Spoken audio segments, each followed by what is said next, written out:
Hey, Seminole State family. Is intermittent fasting good for you? What is intermittent fasting? What is good? And who are you? We're going to ask these and other important questions as we do the research process today. Let's go. What is Research Rally?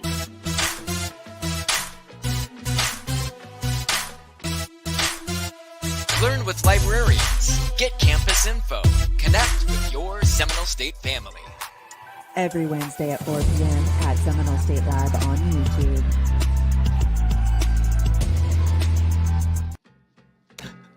Hey! Hello. We had Welcome 3 back. viewers and we lost 1 viewer, so now it's 2 viewers. So I don't know what happened. Maybe they didn't like the intro video. I'm not sure. Like, what? What? Who am I? I'm leaving. Well, listen.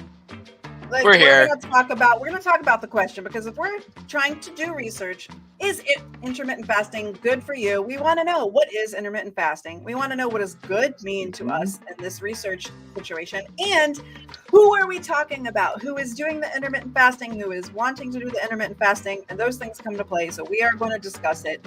Okay, so no hate, no shade. Whoever you are, we're glad you're here. Nicole from the library, back on another Wednesday at 4 p.m., joined by... Oh, that's me. Hi, I'm Ross. How are Hey, you? Ross. It's Jason, our birthday week is done. We're all just a smidge of a little bit older. We're just a little bit older. I wish it was a taller. I wish it was a baller. I got that bass tune turned up on StreamYard. So this is I call it an optical delusion. Okay, Oh. I got that. It's like where you make your face like fuzzy so you can't see all your flaws. It's great. Oh, okay. All right. I didn't. We missed that memo. Yeah, it didn't work for me. I didn't tell you guys about that. Oh, I'm releasing all the secrets. That's specific to Eternal Youth. So those of you watching today and not on the replay, because we won't be here when you're watching on the replay, drop your name of your IDS professor. Yes. So Research Rally every Wednesday at 4. If you are in the IDS 1107 class, you can get credit for attending and watching. And anyone else joining us, listen, this is what we do here. We talk about all kinds of topics about library research and campus stuff. Listen, I'm going to open this up. The loft! Is the loft on fire? If you're watching, okay, Ryan, does it look like the loft is on fire? Is that why nobody The loft. wants to come and be The our loft. special guest? The loft is on fire! Yeah. Okay, so we got Ryan from DiMartino's class. Yeah. So, listen. The loft. We're listening! Yeah. Okay! Nobody said otherwise. That was such an aggressive listen. My mom is a Jersey girl, so sometimes the Jersey girl stuff comes out. Okay. Oh, we got the advice, Ryan. You're there right now. I mean, if you're Come on in. on campus. Second floor, we got the new loft there. We got the new loft. Come through. Yeah. So today we're going to do some research. We're modeling out the research process. And Ross, we're starting to talk about, is intermittent fasting good for you? So you did some pre-work on this. So where did you start out? Like, what were your beginning thoughts when we're researching this topic? Well, so my first thought, and I can go ahead and share my screen, was I actually didn't go through the library because I kind of wanted to see what's out there in the literature, beyond just like maybe medical publications. So I started with a tool that I love, and we've talked about it before. I started with Google Scholar. If you're not familiar with what it does, is it kind of tries to match citations with freely available research that's out there, on different places on the web. And we can actually train it to talk to our Seminole State resources too. Okay. So yeah, when we started here, I'm not exactly sure what I'm looking for. So since we are talking about the topic of intermittent fasting, that's where I started. And first of all, I got to spell it correctly because I wasn't exactly sure how to spell it. Wrong every time. I think it's like 16 different T's. But yeah, I don't really know what I'm looking for. So when I did that, I found 200,000 articles, and that's how often this has been studied. But then we have to kind of address, like what you were saying, Nicole, like what does good for you mean?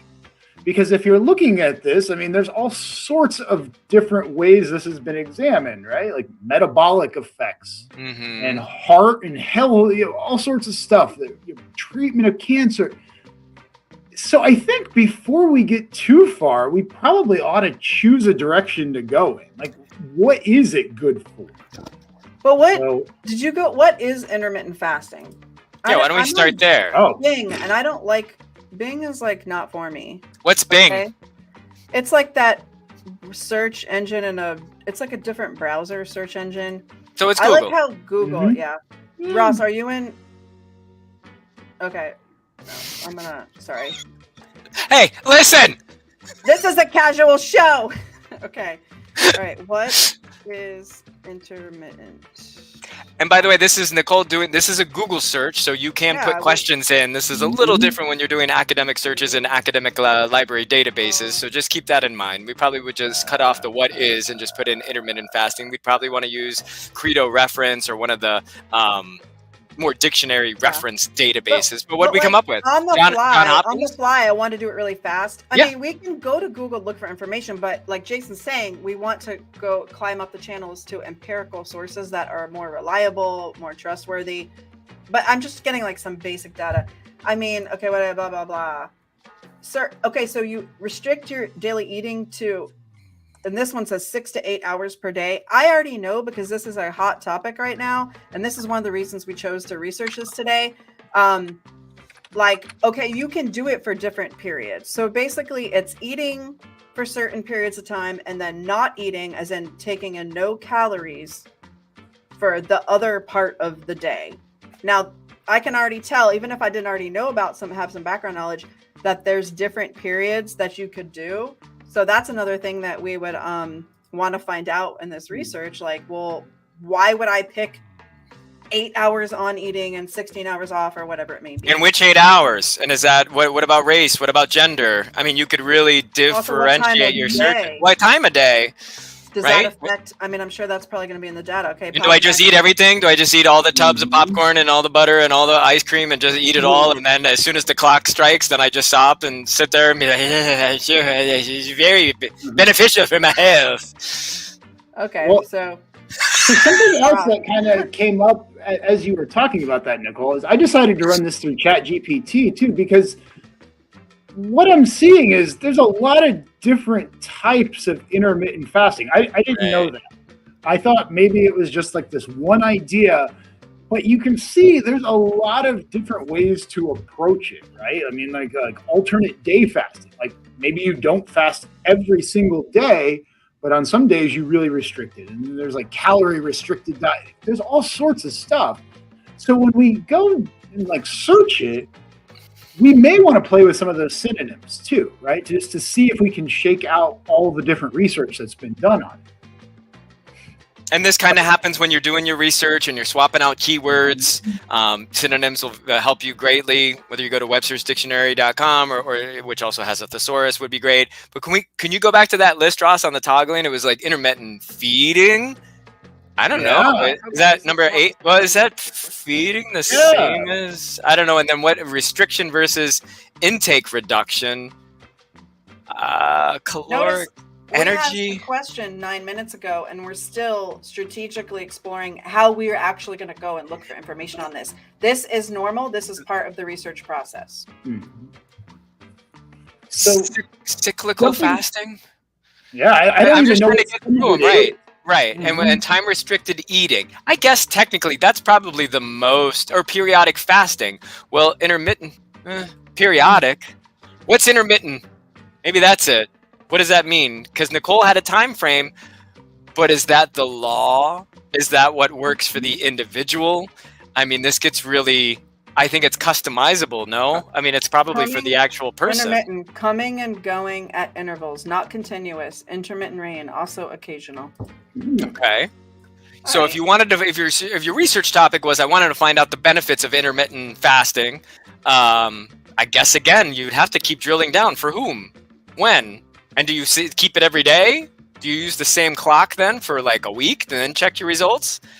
And if your results vary, do you adjust the clocks? I'm just talking this out in real time, just like our students would, and just like our librarians would. Like, I need to get this research paper done, and I got this kind of weird topic, intermittent fasting. Do you think you're going to end up in what's the place you would go to do research?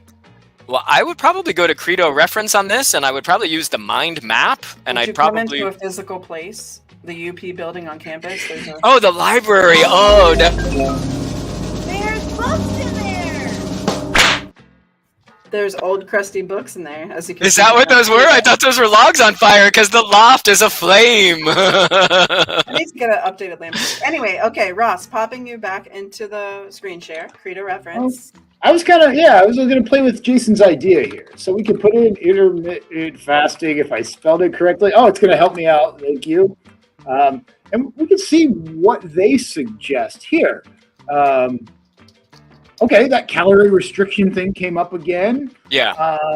Okay, a lot of stuff about dieting and weight loss. Sure, I see that a lot. And appetite. Now, some of this I don't know exactly what that is. Terminology of the low.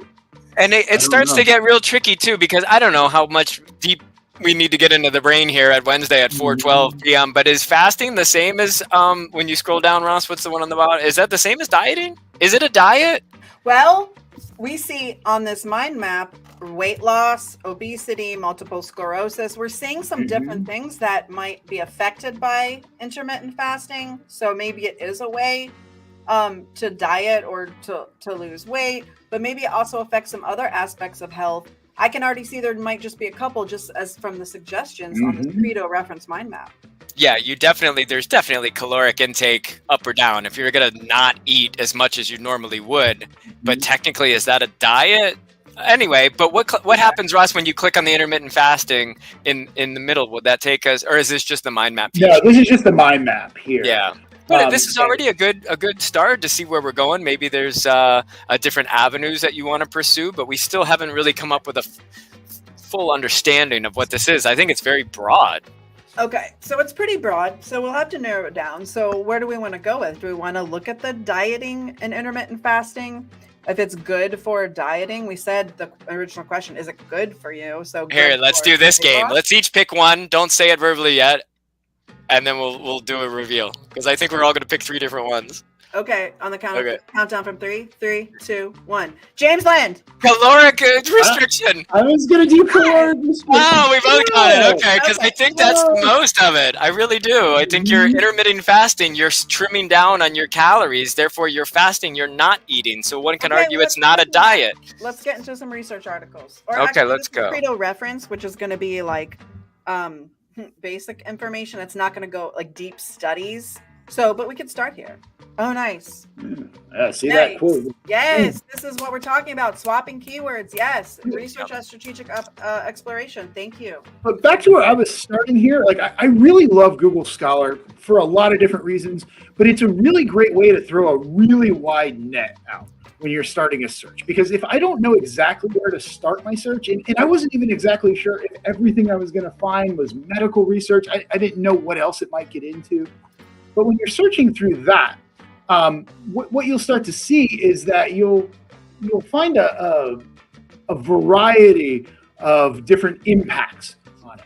Like I was looking at all those different things, the cancer and then the metabolic effects, and I saw stuff on like heart disease and weight loss. Okay, but remember, we're going towards calorie restriction. Caloric, yeah. Right. So do we need to add that then? Let's add that. That's what I'm going to do right now, since we've got to focus now. It's already there, number 2. We gotta focus. Yeah, perfect. Calorie restriction. Listen.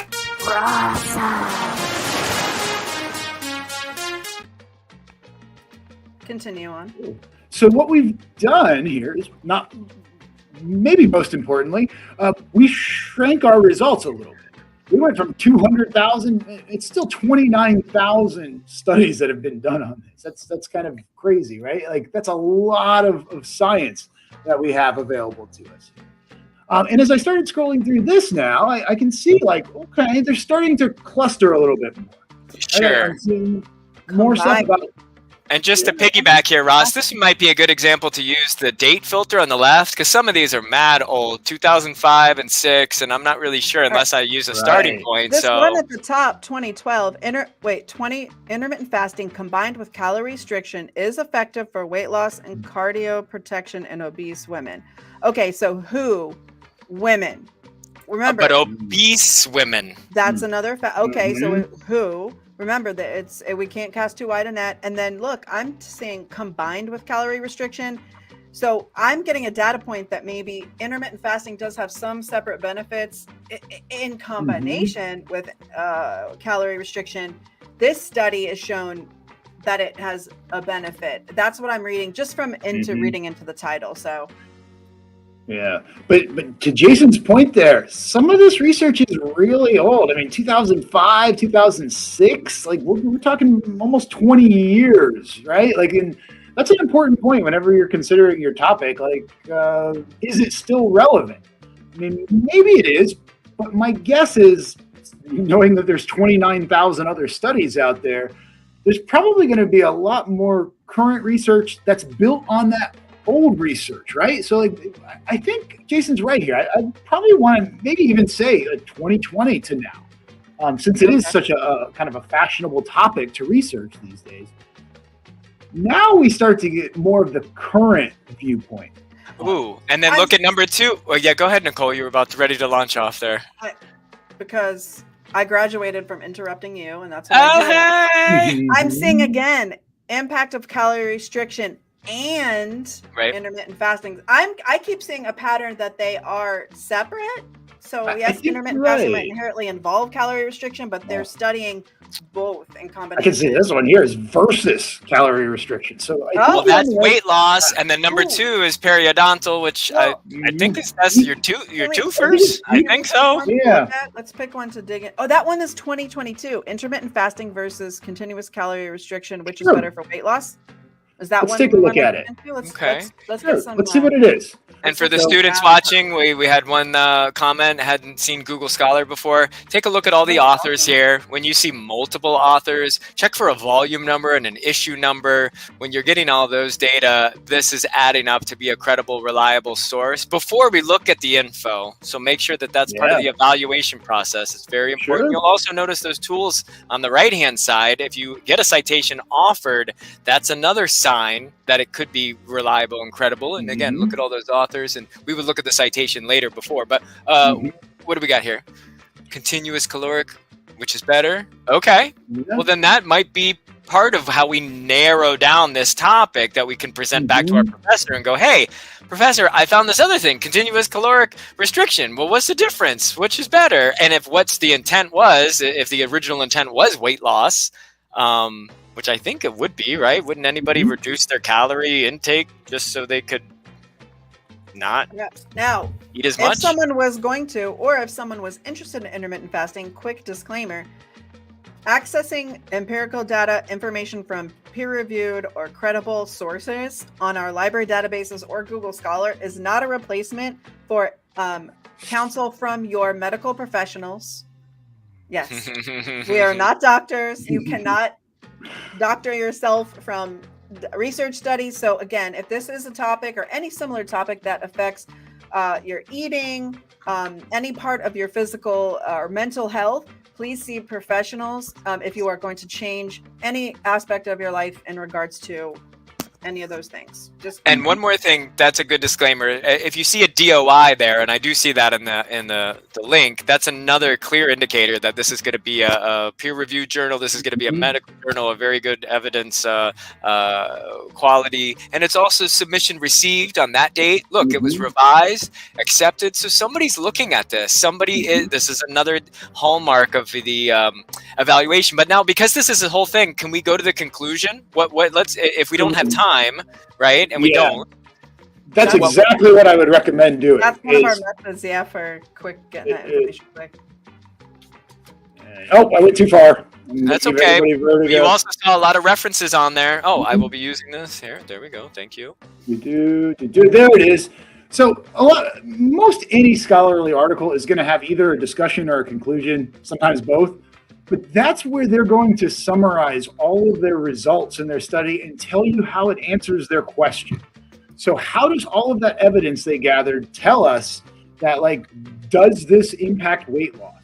And what I'd start doing is kind of just skimming through this and say, okay, well, calorie restriction here, probably, do they say anything about benefits? They're using a lot of words and stuff. I don't know exactly what they are. But what am I looking for? I thought I saw in that first sentence it was a 20% something. Second paragraph, first sentence. That's they use that seems to be the calorie restriction. If you reduce your calories by 30%, that's what they consider like calorie reduction. Notation without eliminating essential nutrients. So even if you eat less, but like if you're not still getting, again, your body's not getting nourished by nutrients, like that could have come into play. But that's something I'm talking about. Okay. Yeah, there. Okay, so it did, like, using the caloric reduction in this study, it did lead to a reduction in blood glucose levels, a reduction in insulin, that kind of stuff there. So, okay, so they are seeing health benefits from that approach to dieting. Right. And you can see those numbers in there. Those are the in-text citations, Ross. If you hover over one of the numbers in the parentheses, that'll launch you to the credible source that was used in the making of this paper, which again is a great indicator. It's popping back to Google Scholar. Keeping the date is still within our range. We had talked about you want to kind of have like maybe a 3 to 5 year radius, depending on what the topic is. If it's more health science, I'd probably want sooner. If it's more historical information, I probably want later. But history is always being challenged and reinvestigated. Yesterday we found the oldest mummy, and 2 days later, we found an even older mummy. It just keeps happening. So keep your dates in mind. Look at your in-text citations. Evaluate the source. And I said, Ryan, how do you feel about it? And Ryan gave us a thumbs up. Ryan says thumbs up to research at the college level. So Ryan, we know you're good. Ooh.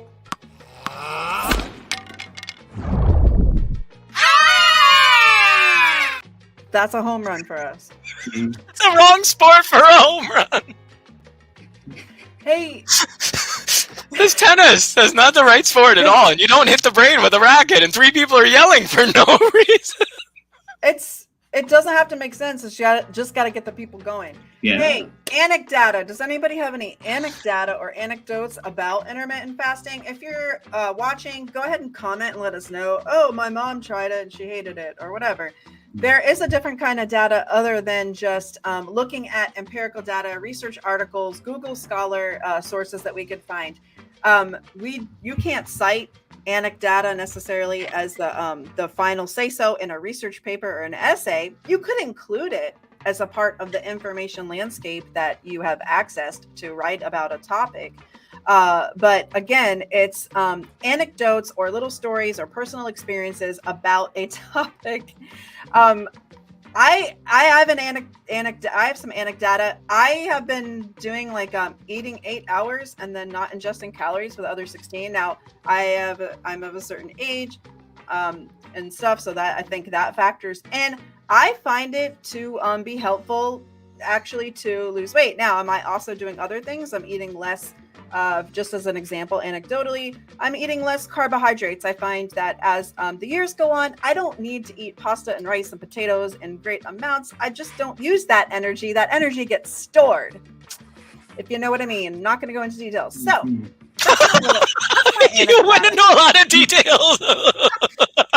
Not a doctor. We're not doctors. But let me ask you about your anecdata. It's an anecdote. You can't just take it and run with it. Okay. There we go. There's some data. I like it. Let me ask you though, Nicole, since you shared, did you see something somewhere that said to do it in your time frame, i.e., eat for the 8 hours and not eat for 16? I'm just curious. Where did you land on that? Because we haven't seen that yet. No, anecdotally, I watched different YouTube creators, some of them doctors, that said like what they did, and I was like, oh, okay, that's reasonable because that's like the bulk of my day, of my work day, kind of. So and then I've always kind of heard, again anecdotally, that eating later in the day is not like necessarily the best, like, you know, because you're about to go to sleep, right? So you're resting, so you don't need the calories. But you know what I haven't done? I broke my own rules. I haven't consulted a physician. Oh, okay. And did you guys hear that? That was really close to the mic, so you know it was a real disclaimer. If I'm gonna share, I'm gonna share the truth. There we go. I thought you were supposed to eat for 16 hours straight and then take off for 8 hours. I just signed up for new insurance, so I got to pick a new doctor, and so I got to go to a new doctor and then talk to them about that. But don't share too much. I'll just eat something so I can't talk. There we go. But yes, it definitely, the more you go on, the pastas and the rices and all that kind of stuff, it just gets stored. But for the research, again, for the students watching, for anybody watching, if you were going to get intermittent fasting, we kind of took it in a bunch of different places. That's okay. That's part of the research process. We didn't have any legs really to stand on. We just had intermittent fasting. Well, what about it? What's your unique point of view when you're writing your paper? Remember, your paper did not exist before you wrote it, so you were creating new knowledge. So what's your point of view? Is it kind of what Nicole was saying? I think Nicole could actually, with the story that she shared, thank you for sharing, you could probably do a speech on that, or you could probably do, hey, this is what I did. I chose this.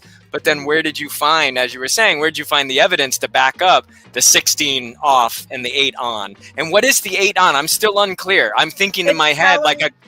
It's like when you're literally eating anything with calories. But like after my 8-hour period, if I had a cup of tea that had no ingredients with calories, or if I had black coffee, that doesn't count. That's my understanding. But again, to get really goofy and technical, neither of those are eating. Those are drinkings. So is it any intake of anything? Because that's not really, is it just consumption? Is it caloric intake? This is the research process. I think I'm going to ask, I think I'm going to ask a doctor. We got to be choosy with our newsy. Choosy.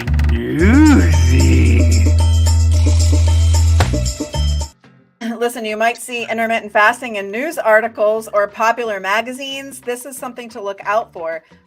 Is that the empirical data that you need? Do you need to do more digging as far as how it's going to affect you? Now, Ross and I, what was the topic that was so popular? It was like gluten-free.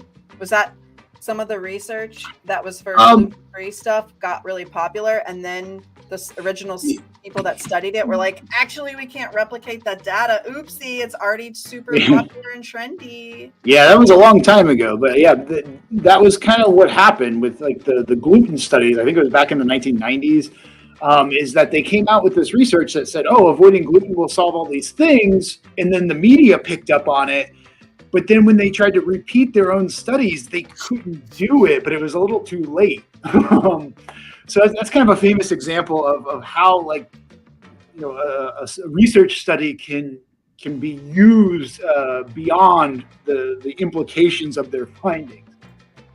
Yeah, and I was thinking kind of intermittent fasting might be one of those topics, you know?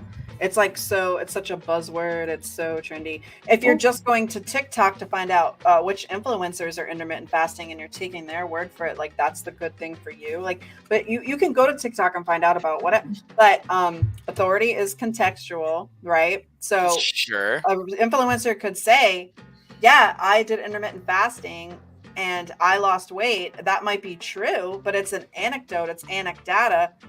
So, but they're not medical doctors either. Considering it, you'd want to, and I'm going to make a little banner. It was really quick. Did anybody? I know all of you are just rabid sports fans. Did you watch? There were TikTok commercials during the Super Bowl where they had people on there, I guess, you know, trying to explain that TikTok is good and it has good uses, and the information, this is where I'm going, the information on TikTok is good, incredible, and reliable. Did any of you see, like, that was the gist of this campaign? And it's, again, just some guy going, the information's good, it helped me. And then they're like, TikTok, and it's over. And I'm just going, no, it's not. No, it's not good. No, it's bad. I felt like Seinfeld. I was like, no, it's not good. See if I can try to find that. Okay. No, but that's the case in point. So, and if somebody took that as, well, who is that person that's saying that? They're a hired actor, or they probably are an influencer that's getting paid, like getting sponsored by TikTok. to influence people. So again, these are questions we ask in the research process. Again, we're not telling you don't go to TikTok, don't go to Google, don't go to Wikipedia, but you should always be, whether it's for school or personal. Again, we preach this all the time. You should be asking those questions. Who's telling me this information, and can I find it somewhere else? Ryan saw it. Yeah.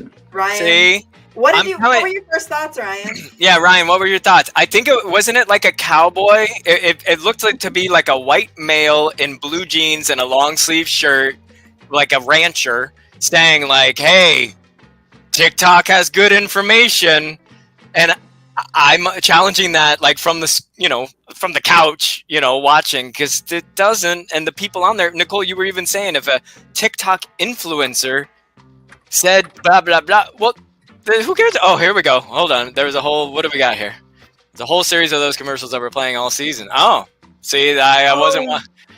Well, that's the campaign, because there's not good information on TikTok. The best example that I have that I use with my students is there was a whole thing on there where if you didn't want to get a cavity, you would drink. Ross, we talked about this. It was like water. It was like a special lime juice. No. You'd have to look on TikTok and watch an influencer, but it was something. And we found like the medical studies that said it was like a 0.00 cajillion bazillion zeros point -1 half of a smidge of a chance. Of a chance. This is what we're saying. Show us the facts. That was Derek. Ross, yeah, that was Derek on a skateboard with sunglasses and a cowboy hat in space. Perfect sense. But anyway, I wouldn't use TikTok at all for anything. However, when you're saying anecdotal, if you live on the street and somebody's calling. Hello. If you live on the street and there was a person who had lived there for 90 years and they know everything about that street and the history of that street, but they're not a PhD, they didn't go to college, but they know that street, and you wanted to find out information about the history of that neighborhood and that street, wouldn't you consider going to them? As Nicole said, authority is constructed and contextual. It changes here and there. Have you guys ever asked yourself, hey, I'm about to fly on this airplane. What's the pilot's name? Have you ever said, I wonder how many hours this pilot has? Or do you just get on the plane and blindly trust them? So again, we're always using these different techniques. If somebody knocks on your door, I know my mom, who's there? I'm just going to open the door. Who's there? Like, I don't know. What if it's 2 a.m? I don't know. Somebody called. Maybe, I think it was TikTok. I think TikTok just called me on the phone and said, hey, quit messing with our products. Yeah, they're probably going to copyright strike us. Like, oh, no. It's okay. We're not monetized yet. We're not sponsored yet. Okay, any takers? Come on, spread the word. Let's go. Hey, Nicole, we have 5 eyeballs on there. That means 5 people are watching times a billion. So we're really doing it. Yeah, thanks for joining us today. We're your librarians over at Seminole State College. Thank you, Seminole State family. Every Wednesday at 4. You can always come back to our channel and watch our old videos. It's great. You want to listen. We're just out here trying to... We've been listening, Nicole, for 30 minutes. What do you keep saying? Listen. That's so funny. It's time to be done with this. All right. Thank you. Okay. You got it? Where's the outro? No, I don't got it. Oh, I don't got it. I never got it. I don't know where this outro is. Here it is. I got it. Here.